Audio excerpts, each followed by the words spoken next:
ayah ibu saya sudah meninggal. Allahumma firlaha warhamha wa'afiha wa'fu anha. Amalan apa yang sebaiknya saya lakukan agar tetap berhati kepada ibu, berbakti pada ibu saya? Ibu saya semoga masuk surga. Amin. Yang pertama doa. Apa doanya? Rabbil firli wali walidayya warhamhuma kama rabbayani saghira. Allahumma firlaha warhamha wa'afiha wa'fu anha. Ya, enggak bisa bahasa Arab Pak Ustaz, bahasa Indonesia. Ya Allah, jauhkan emakku dari neraka jahanam, berikan dia kebaikan, jadikan kuburnya salah satu dari taman surgamu, jangan jadikan kuburnya salah satu lubang nerakamu, berikan dia ketenangan ya Allah, ampunkan segala silap salah dosanya ya Allah. Yang pertama. Yang kedua, baca Quran. Wa in khatimul Quran, yang paling afdal dibaca khatam Quran, satu khatam. Untuk almarhumah emakku, aku hadiahkan pahala bacaan Quran sekhatam. Kalau tidak bisa satu khatam, bacakan Yasin, hatinya Quran. Kalau tidak baca Yasin, jurus terakhir Ummul Quran Al-Fatihah. Al-Fatihah pun tak bisa, mati aja lah. Yang ketiga, sedekah. Saat sayang betul dengan emaknya, lalu emaknya meninggal dunia, dia datang melapor kepada Nabi, ya Rasulullah, ummi matat, emakku sudah meninggal dunia, afa atasaddaqu anha, kalau aku bersedekah, apakah sedekahnya sampai ke almarhumah emakku? Kata Nabi, tasaddaq, bersedekahlah. Ayyu sadaqatu afdal, apa sedekah yang paling afdal? Kata Nabi, saqyul ma', memberi air minum. Yang paling afdal adalah memberi air minum, karena di jazirah Arab susah membuat sumur bor, sedekah air minum. Tapi di Bekasi jangan lagi sedekah air, karena masjid kita sudah diapit 2 danau. Sampai-sampai nama masjid ini pun Masjid Al-Danau, Al-Kolam. Diapit 2 kolam. Nah, oleh sebab itu jangan lagi sedekah air. Sedekah apa? Sedekah AC, sedekah kipas angin, sedekah mikrofon, sedekah kamera, sedekah CCTV. Maka insya Allah mengalir pada almarhumah. Yang pertama doa, yang kedua baca Quran, yang ketiga sedekah, yang keempat kurban. Nanti mau hari raya kurban, ini 1 kambing untuk almarhumah emakku. Yang kelima haji. Kalau dia dulu belum haji, badal hajikan. Yang keenam puasa. Mana tahu dulu ada puasanya tinggal, kita laksanakan puasa. Man mata, siapa yang mati, wa alaihi siyamun, punya utang puasa, shoma anhu waliyuhu, maka ahli warisnya melaksanakan puasa untuknya. Kalau ada orang tua melarang menikah anak perempuannya, padahal sudah dikehendaki laki-laki yang soleh, bagaimana Pak Ustaz? Ini yang nulis pasti laki-laki soleh. Idza ja'akum man tardawna dinahu, kalau datang ke rumah kamu laki-laki, agamanya baik, akhlaknya baik, fazawwijuhu, nikahkan dia.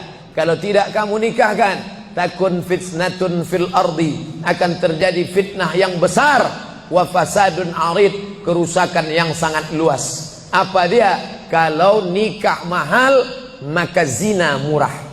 Na'udzubillah. Datang anak soleh ke rumahmu, menikah, ingin nikahi anakmu, tapi hadis ini ditujukan kepada para wali. Wali itu 6. Ayah, kakek, abang, adik, abang ayah, kakak ayah, adik ayah. Mereka lah yang berkuasa. Ini kenapa bisa perempuan? Perempuan tidak mengambil keputusan. Laki-laki meminta pendapat perempuan. Mama, gimana kalau anak kita ini dipinang si Anu, kita terima ya? Jangan! Aku tidak mau, dia cuma pakai CB 100. Oleh sebab itu kau pandang dunia. Kalau kau pandang dunia, akhirat belum tentu dapat.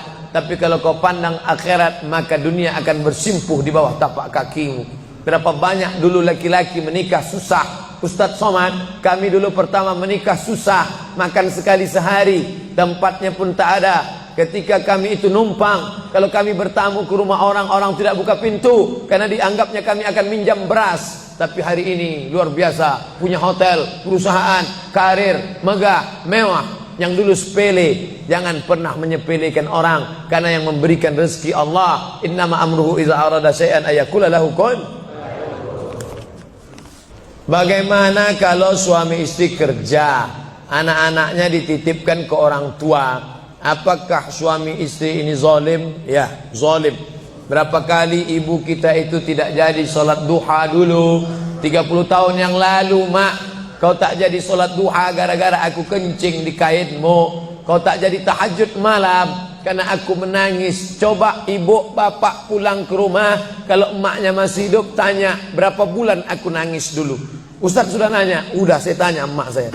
Mak, aku dulu nangis berapa bulan tiap malam? 7 bulan kau tak pernah berhenti menangis tiap malam. Itulah maka suara saya kuat ceramah. 7 bulan, asal sudah jam 6 sore kau gas sampai azan subuh.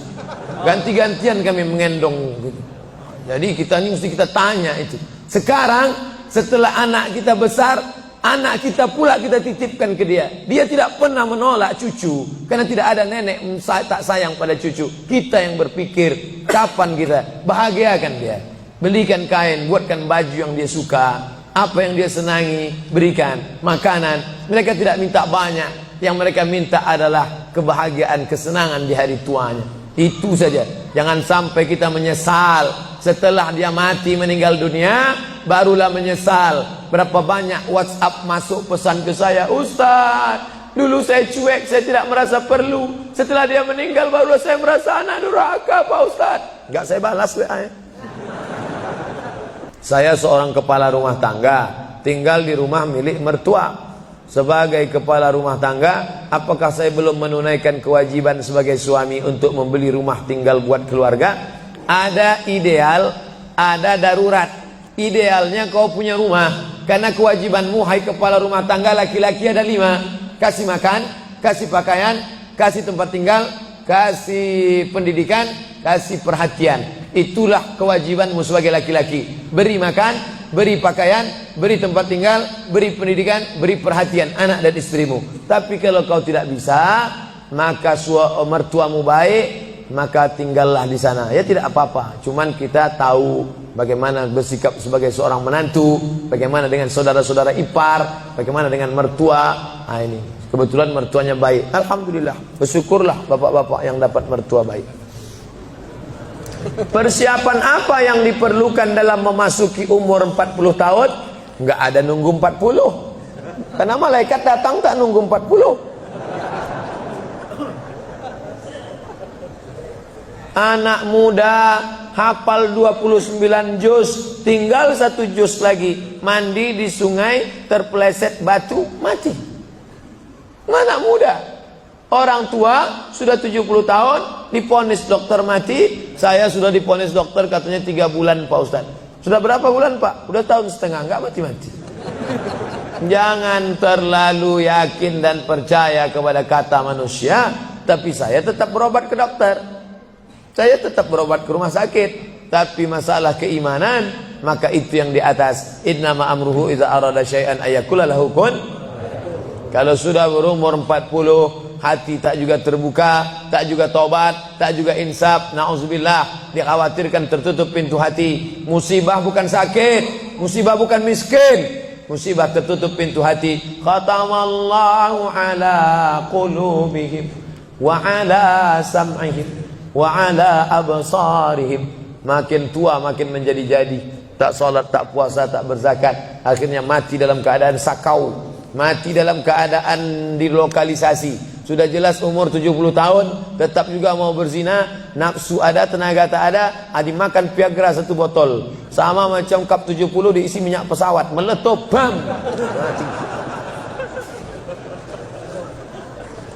Bagaimana hukumnya kalau sedang sa'i baca Mars, Banser, dan membacakan teks Pancasila yang videonya sekarang sedang viral? Ini memancing saya supaya orang bully saya aja. Saya dibully orang itu biasa, tak masalah. Sebenarnya saya kasihan jamaah. Tolonglah Ustaz, jangan kontroversial lagi. Capek kami dibully ini. Nah, jamaah ini tak tahan, kasihan saya dengan jamaah. Jadi dalam masalah ini saya mengutip jawaban dari Kiai Nahdlatul Ulama yang sudah share membuat tulisan tentang beberapa terkait masalah membaca. Balik sajalah kepada zikir yang maksur yang diajarkan Nabi Muhammad sallallahu alaihi wasallam.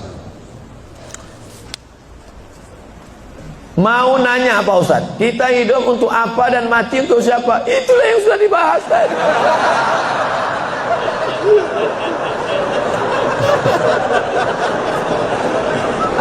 Artinya pertanyaan ini dibuat sebelum pengajian tadi, maka nggak boleh suuzon. Kertas terakhir, ada lagi. Kertas, kenapa Allah membolehkan poligami? Kenapa hikmah? Fankihu ma taba lakum minan nisa. Nikahilah nisa. Itu syaratnya yang pertama. Yang dinikahi itu nisa. Makanya laki-laki menikahi perempuan. Karena Allah menciptakan Adam dan Hawa, bukan Adam dan Asep. Setelah kau pilih nisa, syaratnya bagaimana? Min thayyibat fankihu ma taba, yang baik. Kalau laki-laki thayyib. Thayyib itu artinya baik. Sekarang thayyib sudah berubah, enggak pulang-pulang. Fankihu ma taba, nikahilah perempuan yang baik, minan nisa, perempuan yang baik. Masna 2, wa sulasa 3, wa ruba' 4. Fa in khiftum alla ta'dilu, kalau kau khawatir tak sanggup adil, fawahidah, satu saja cukup. Ada seorang janda, dia punya anak, maka anak yatimnya ini perlu dijaga orang. Maka daripada dijaga orang lain, saya ajalah menjaganya. Nah, itu alasan pertama, karena untuk menjaga anak yatim. Itu alasan pertama. Alasan kedua, ada mungkin laki-laki yang dia 300 tenaga kuda. Tak bisa dia kalau tak poligami. Tak cukup satu. Kalau sampai satu tuh mati bu tuh. Nah, tuh. Jadi perempuan tidak boleh mengatakan lebih baik lakiku berzina. Oh enggak. Maka dia harus berlapang dada menerima 300 tenaga kuda. Yang ketiga, untuk menghibur. Nabi Muhammad itu 25 tahun monogami, istrinya cuma satu, Khadijah saja. Jadi jangan katakan dia penyakit seksual, dituduhkan orang sekuler, liberal, kafir, munafik.